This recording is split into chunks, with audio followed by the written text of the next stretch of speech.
Hi friends, எல்லாருக்கும் வணக்கம். இன்றைக்கி பார்த்திங்கன்னா நம்ம இந்த சாஃப்ட் சிமெண்ட் சாண்டை தான் டுட்டோரியல் பார்க்க போகிறோம். இப்போ தான் இதை க்ரம்ப்ளிங் பண்ணி முடித்தேன். சரி, கையோட இதையும் ஒரு டுட்டோரியல் போட்டுடலாமே அப்படின்னு சொல்லி ஐடியா வந்துச்சு.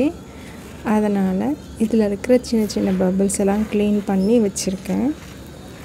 இது கொஞ்சம் ஈரமாக தான் இருந்துச்சு, அதாவது எப்படி ரொம்ப ட்ரை ஆகலை, அதனால் டஸ்ட்டு கம்மியாக தான் இருக்குது.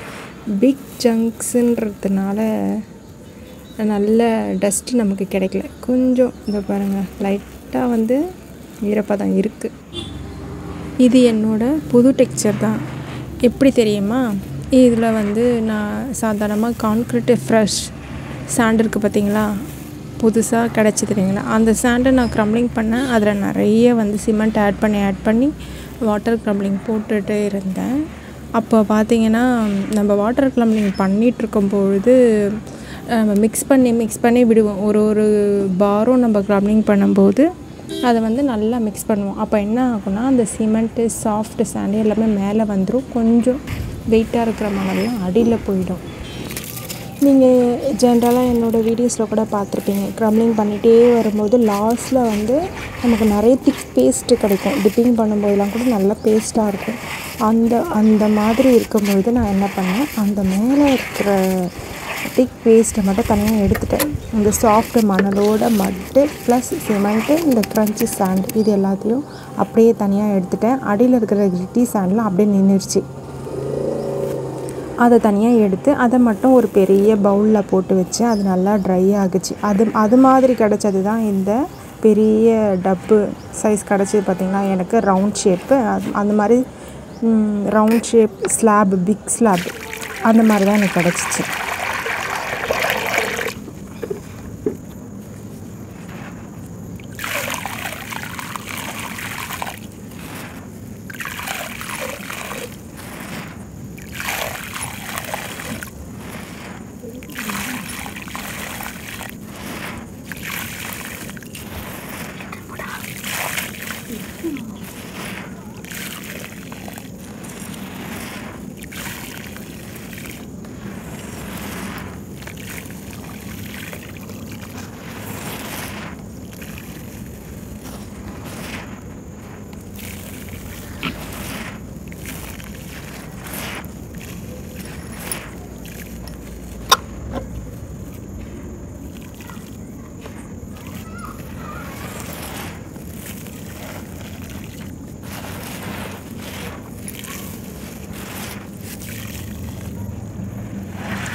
இது நிறைய மிக்ஸ் பண்ணியாச்சு.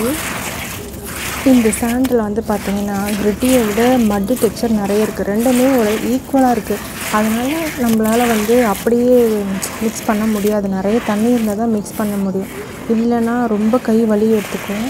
அதனால் நான் கொஞ்சம் தண்ணி ஆட் பண்ணி தான் மிக்ஸ் பண்ண ஆரம்பித்தேன். இதுக்கப்புறமா மிக்ஸ் பண்ணுறதுக்கே ரொம்ப டைட்டாக வர இருந்துச்சு மணல். அதே மாதிரி இதில் பால் ஷேப்போ சிலிண்டர் ஷேப்போ எதுவுமே பண்ண முடியல. கை வலி எடுத்துக்கிச்சு, ரொம்ப மிக்சிங்கே பண்ண முடியல. அதனால் என்ன பண்ணேன், இன்னும் கொஞ்சம் தண்ணி ஆட் பண்ணி கொஞ்சம் நல்லாவே, ஏன்னா ரொம்ப கட்டி கட்டியாக இருந்துச்சுனாலும் க்ரம்லிங் பண்ணுறது நமக்கு கரெக்டாக பர்ஃபெக்டாக வராது. இப்போவே வந்து பார்த்திங்கன்னா நான் கொஞ்சம் ட்ரை ஆகாமல் தான், பிக் சங்க்குன்றதுனால அது சீக்கிரமாக ட்ரை ஆகலை. அந்த ரவுண்ட் ஸ்லாப்பு ட்ரை ஆகாமல் தான் பண்ணேன். இன்னும் நான் சரியாக மிக்ஸ் பண்ணாமல் போயிட்டேன்னா அது இன்னும் ரிசல்ட்டு நல்லா இருக்காது நமக்கு. ஸோ இன்னும் கொஞ்சம் தண்ணி ஆட் பண்ணி என்ன பண்ணிட்டேன், டப்பில் போட்டு ஷேப் மோல்டு பண்ணி ஷேப் பண்ணிட்டேன். இப்போ பாருங்கள், பால் ஷேப் பிடிக்கிறா ரொம்ப தண்ணியாக இருக்குது, ஒன்றுமே பண்ண முடியாது. லிக்விட் அதிகமாகிடுச்சு. அதனால் இப்போது அந்த பெரிய என்னோடய ரெட் கலர் டப் இருக்குது பார்த்திங்களா, மீடியம் சைஸ், அதில் வந்து ஷேப் பண்ணி வச்சுறது தான் நல்லது. ஏன்னா இதில் நம்ம போட்டு வச்சிட்டோன்னா மேலே ஒரே ஒரு கோணி பைப் போட்டு மூடிட்டா போதும், மழையில் நமக்கு நனையாது, சேஃப்டியாகவும் இருக்கும் டெக்ஸ்சர். தரையில் நம்ம ஸ்லாப் பண்ணோன்னா அது வந்து மழை வந்தாலும் பிரச்சனை தான். அதனால் இப்போலாம் வந்து நான் இந்த மாதிரி மோல்டில் வந்து நம்ம செட் பண்ணி வச்சிட்டோன்னா அது நமக்கு ஈஸியாகவும் இருக்குது. ஏன்னா வேறு வழி இல்லை, இது நம்ம எதுவுமே பண்ண முடியாது. தண்ணி அதிகமாக இருந்தால் தான் இந்த டெக்ஸ்சரை வந்து நம்ம ஈஸியாக மிக்ஸ் பண்ண முடியும். ஒன்று. ரெண்டாவது பார்த்திங்கன்னா ஷேப்பும் பண்ண முடியலை. தண்ணி கம்மியாயிடுச்சுன்னா நம்ம மிக்சிங் பண்ணுறதுக்கு ரொம்ப கஷ்டமாக இருக்குது. அதனால் இந்த மாதிரி டப்பாலே போட்டு நான் செட் பண்ணி வச்சிடுறேன். எனக்கு இது ரொம்ப ஈஸியாகவே இருக்குது டுட்டோரியல் பண்ணுறதுக்கு. ஆனால் என்ன, ட்ரை ஆகிறது கொஞ்சம் லேட் ஆகும். நம்ம நல்லா பொறுமையாக வெயிட் பண்ணி ஒரு 4 days 5 days நல்லா வெயிலில் ட்ரை ஆச்சுன்னா நமக்கு நல்லாயிருக்கும் ரிசல்ட்டு. உண்மையிலே இந்த டெக்ஸ்சர் எனக்கு ரொம்ப பிடிச்சிருக்கு. இப்போது நான் அந்த கான்க்ரீட் சாண்ட்லேருந்து தனியாக பிரித்து இதை எடுத்துட்டேன். இந்த சாஃப்ட்டு மணல் எல்லாமே திக் பேஸ்ட்டாக வர்றது எல்லாமே நான் தனியாக எடுத்ததுக்கப்புறம் அது என்ன ஆச்சுன்னா அது கொஞ்சம் லூஸ் ஆகிடுச்சு. மணல் நல்ல டைட்னஸ் கிடைக்கல. எப்போயுமே யூனிக் ASMR சொல்கிற மாதிரி கொஞ்சம் நம்ம க்ரம்லிங் பண்ணுறதுக்கு ஈஸியாக இருக்கணும்.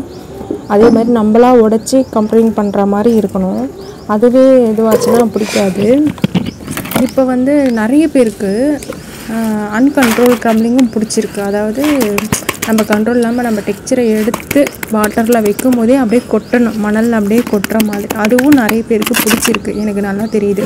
ஸோ இப்போ இதுலேருந்து கிடைச்ச மணலை நான் அது மாதிரி தான் ட்ரை பண்ண போகிறேன். சிலிண்டரு, பிக் ஷேப் அந்த மாதிரி ட்ரை பண்ணி போட போகிறேன். இப்போது கொஞ்ச நாளாக பார்த்திங்கன்னா விட்டு விட்டு மழை பெஞ்சிட்ருக்கு. ஸோ வீடியோஸ் வந்து கம்மியாக தான் ரெக்கார்டிங் பண்ணி வச்சுருக்கேன். இருக்கிறத வரைக்கும் இப்போதைக்கு அப்லோட் பண்ணிவிடுவேன். மேக்ஸிமம் இப்போ பசங்க வீட்டில் இருக்கிறதுனால நான் பகலில் க்ரம்லிங் பண்ணுறதே இல்லை, விட்டாச்சு. நைட்டில் மட்டும்தான் க்ரம்லிங் பண்ணிகிட்ருக்கேன். அதே மாதிரி நைட்லேயும் தான் டுட்டோரியல் வீடியோஸும் ரெக்கார்டிங் பண்ணிகிட்ருக்கேன். ஏன்னா அப்போ தான் கொஞ்சம் சைலண்ட்டாக இருக்க மாதிரி தெரியுது. பகலில் ரொம்பவே சவுண்ட் அதிகமாக இருக்குது. சேம் ரீசன் தான். பாவம் யூனிக் ASMR இதே தான் சொன்னாங்க, பகலில் சவுண்ட் அதிகமாக இருக்குது, நைட்டில் வந்து கொஞ்சம் அமைதியாக இருக்குன்னு சொல்லிட்டு. அதே ரீசன் தான் இப்போ நானும் சொல்கிறேன். எனக்கே நைட் ஷூட்லாம் பிடிக்காது.